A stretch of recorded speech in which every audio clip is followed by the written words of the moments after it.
cook, cook. Musicians cook, cook, cook. Musicians cook. That was delicious. What's cooking, musicians? Today we're going to try a special recipe of Dierdre's corner scone baby back ribs. And I want to do a little step in preparation because it's a little confusing. These are 2 sets of baby back ribs I'm going to do simultaneously, and they both weigh about 3 pounds. And when you pick out the baby backs, you want that nice little meat showing, and you also want a bit of fat for flavor, basically. So the preparation step is pretty simple. You turn the baby backs over, you grab a piece of paper towel. There's a bit of a film here on the back of the ribs, and if you see, I get a butter knife underneath it. And it's a little tricky at times, depending on the rib. And I may switch to the other one if this one's not going to cooperate, but you can see how I get that little cellophane almost off there, right? See how sometimes it stays together, sometimes it breaks apart. All right, now, once I get it that far, I'm going to grab it with a piece of paper towel, and I'm simply going to pull. And sometimes it comes all at once, and sometimes it doesn't, but there it goes, right off, okay? That's it. Now, once that's done, the dry rub is going to penetrate right into the meat through the bone side. So we're going to do dry rubs on both the back, the bone side, as well as the meat side, and you'll see. So that's the prep step. We're going to do it with both sets of ribs, and then we're going to move on to the dry rub next. Okay, in the interest of time, I've already applied the dry rub to the meat side of the bones, but I'm going to do exactly the same step now with the bone side. But what I do is, the trick of perfect baby backs in the oven is, you take a piece of cellophane, and you put the bottom in a cookie sheet, and you have a nice long piece. See how nice and long this is? And we're going to envelop the ribs, pinch the aluminum foil all along the sides and along the top. And this piece here is a drip edge, right here. So you'll see later when the ribs come out of the oven that this drip edge is really going to save us a lot. Now, I don't take all the aluminum foil off for the drain part, which you'll see. I just leave enough at the tip here to be able to drain, and that keeps the rib self-contained. Now let's talk about the rub. This is a preference and something you can do and customize it. Please feel free to change it. But I find these off-the-shelf spices to be the best. And I use a healthy dose, generous dose of smoked paprika. Chili powder now seems to be the go-to. They used to make a chipotle, which was a wonderful spice. I can't get it anymore, but I'm going to look for another one to replace it. And finally, some cayenne.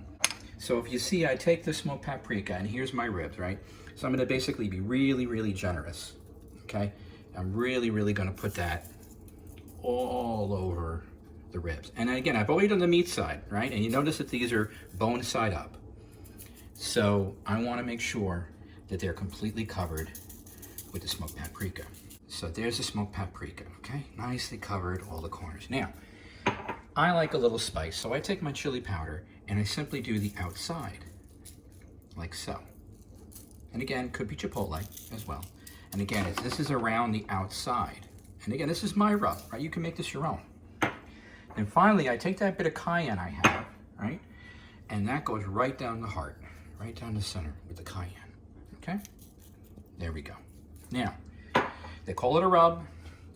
So what I did in the sink with the meat side up is I took my hands and I press it all in there, okay? Now, what you can do is you can take cracked black pepper corns and crack them fresh and put that on top of that as well.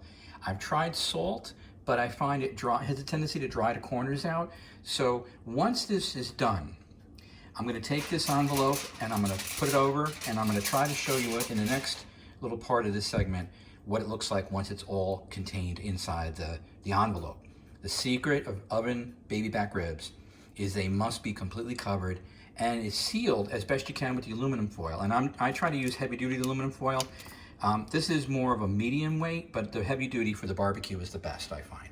So you're gonna see once this is folded over, it goes right into the oven, and then we'll talk about what happens next. So here we go, next time. Okay, we're on to what does the aluminum foil look like. You'll notice that I pinch it all around and I fold it inward and over, because when I need to take this foil off, this is gonna be piping hot. You can take a fork or a spatula and you'll be flicking this open to get this open later. So the drip edge, you can see, is all nicely sealed. And again, you're gonna get a little air escape. It's, you know, we're not sealing this for for going to outer space. But you can see it's all pinched all around, and the ribs are in there. And again, these are bone side up. That's key. Bone side up, 2.5 hours in the oven at 250 on bake, medium to a low rack. And then once they come out, we're gonna flip them, use our barbecue sauce, 30 minutes back in the oven at a higher temperature, and then we'll be ready to eat. So see you in 2.5 hours. And you can see the juices from the ribs have pooled in some corners of the foil. So if you notice, I'm going to take this little corner up, carefully open it up, and you'll see some steam will rise through. And be careful you don't get that on your hand. Now what I'm going to do is I'm going to take this over to the sink and I'm going to drain it. So I will be right back.